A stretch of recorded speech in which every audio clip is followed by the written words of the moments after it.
So in this video, I will be painting 2 paintings, doing a ton of art, and guinea pig stuff. And in this, what you're seeing right now is me working digitally on Procreate to make basically what I'm gonna do on the canvas, but doing it digitally first. So I did like my color palette and everything that I wanted. And here I'm scribbling on the back of that. The back of my digital printed out so that I can easily transfer it over to my canvas without, doing it all. Because that takes way too long, honestly. But, yeah, I'm painting this painting of a moose because this moose, a while ago, I guess, he found his way onto the prairie, which is not where a moose belongs. They belong in mountains and hills and pretty places, and this moose also made himself comfortable with a herd of cows, which is pretty unheard of. Pun intended, kind of, not really. But anyways, so this moose found himself a herd of cows, and it's really interesting if you see any videos of these cows, like, first being skeptical and then just being totally okay with this moose hanging out. And, so I don't know, I really like this idea of like found family, even in nature, and I'm not really one to like name my art pieces because I feel like art is a language in and of itself when spoken language isn't what you need to communicate, so I don't really feel the need to title any of my art pieces. But if I were to title an art piece, I would definitely title this one, and I would call it Found Family because that's kind of what it made me think of. And yeah, I think it's a kind of a sweet story.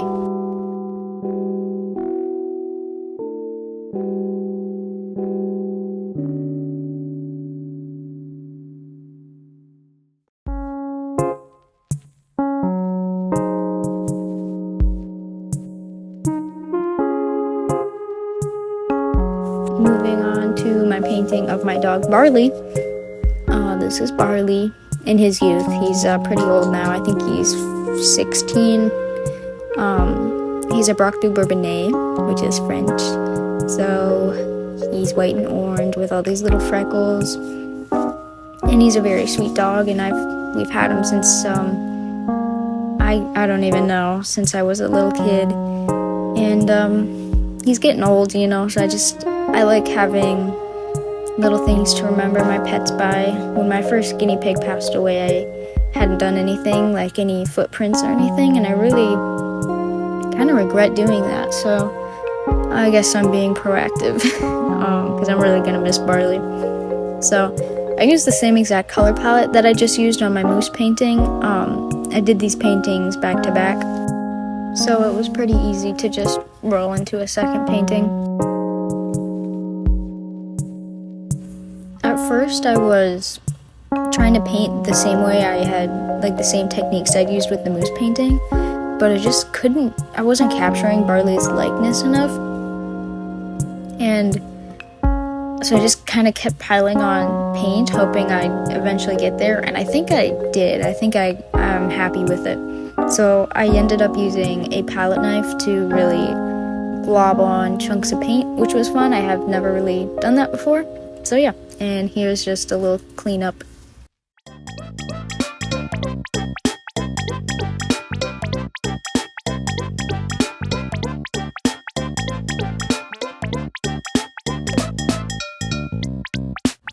And here are the painting final results. I'm really happy with them for being my third and fourth oil painting. It's so much fun, and I love how the brush strokes lay on there. So I don't even know, the form is just there, and I love that. And you can blend and just keep piling on like with my Barley painting.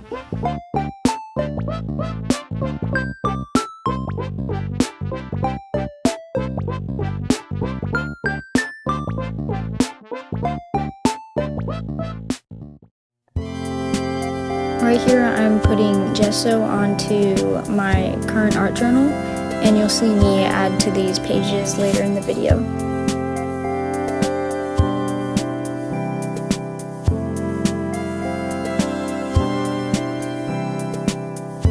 And here I'm working on some bracelets and like a sort of hand wrap for a concert I'm gonna go to.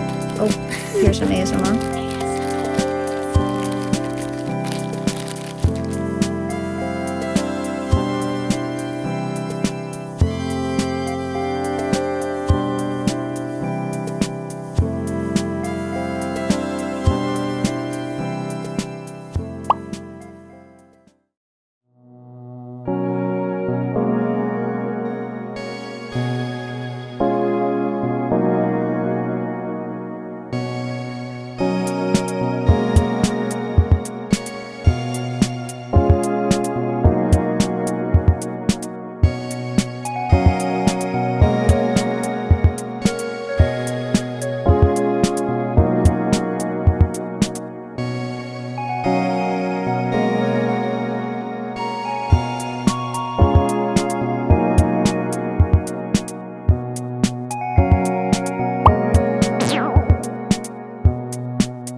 Okay. So I was going to talk about hay. And also some of the stuff I got. I use Stanley. Apparently I use this brand of hay. I use orchard grass though. It's in a big tub over there. As like their everyday hay is orchard grass, but it's always easier just to grab like what is this, KT bale of Timothy or whatever, to sprinkle in there as like a little enrichment or something. The thing with KT is, I don't know, it's not always very good. Like this stuff smells kind of mildewy, at least this batch, and it almost like it got wet or something. I also grabbed alfalfa just to sprinkle in also as a treat, like royally. But I grabbed this, and this looked way much better than this one. This is both Timothy. This is KT, this is Stanley. Like, can you see that? Hold on. There. So this is Stanley and this is KT. Both Timothy. I mean, you can tell. I think this is much better. Got more food.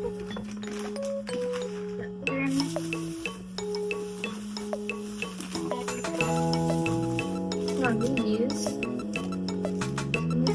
the mini pea bales. They look good. No like red flags, so that's good. Yeah, lastly, this wooden puzzler is what it's called.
And here I'm finishing up a drawing of Joaquin Phoenix from the Gladiator 1 movie. I love the movies and just learning about Roman times in general. And the reason I'm drawing in my book is because I made this at work, and apparently I packed art supplies at work, but I forgot to bring like a sketchbook or anything. So I drew in my book, which is fine because they often have like these, kind of in between pages. So the red was actually great, and I think really worked for this character.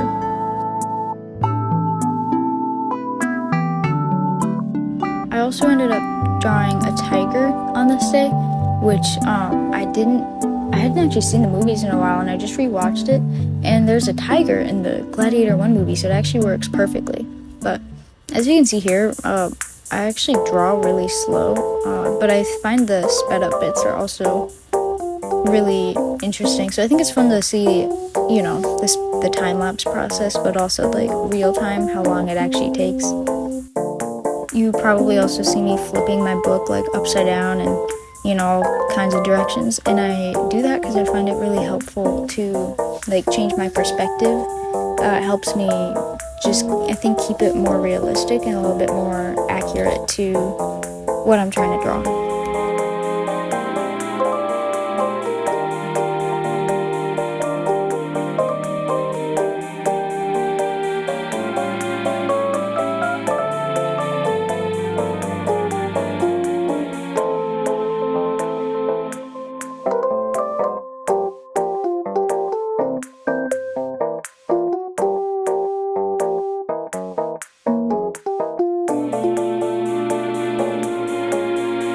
I made this horse at work as well with water-based markers, and so here I'm just cutting it out and kind of turning it into a sticker, and I'll show you how I do that with a sheet of vinyl from Hobby Lobby. It's like one of my favorite things to do.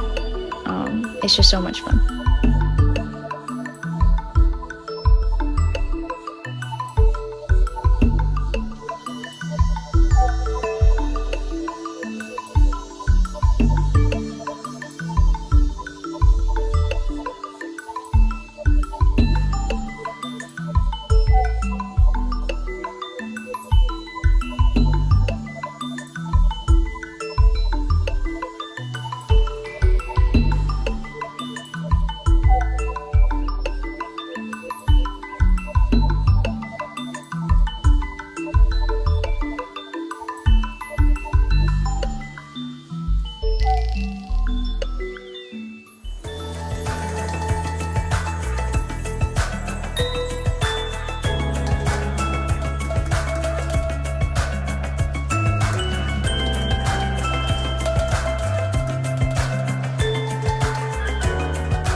I decided to add this horse to my art journal, so that's what I'm doing here. I also knew I wanted to like embellish it more, but nothing was like jumping out to me. You see these gems kind of to the right, and like soon you'll see stars and whatnot, and I decided to go with metallic stars, but I'm not in love with it. I think there's definitely a better option. I just like didn't have it, you know, like better stickers or like a painted background or something, but I think this is pretty cute, so.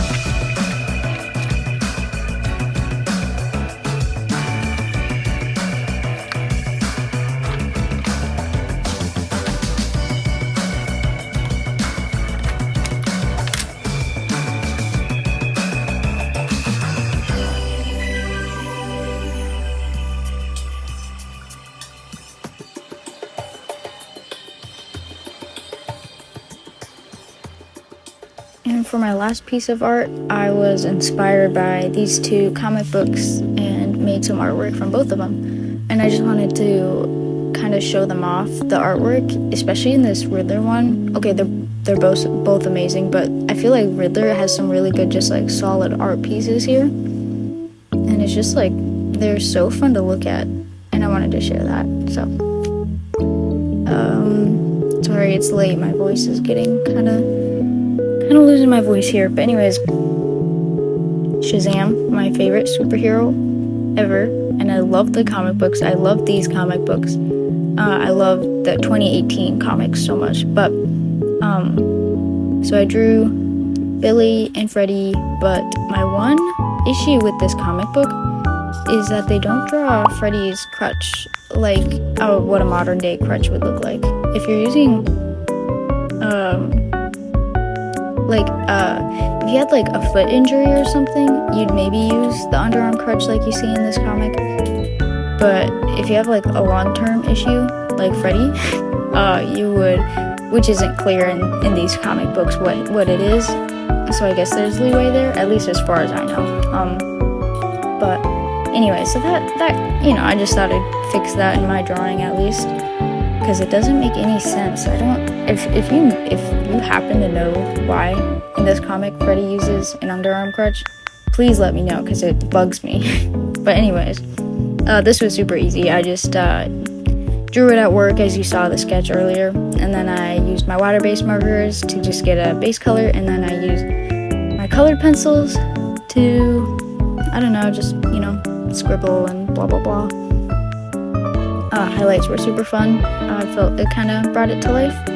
And yeah, you'll see me also add this to my art journal and embellish it with strawberries, which honestly just kind of fit the scheme a little bit. But anyways, I'll let you watch that now.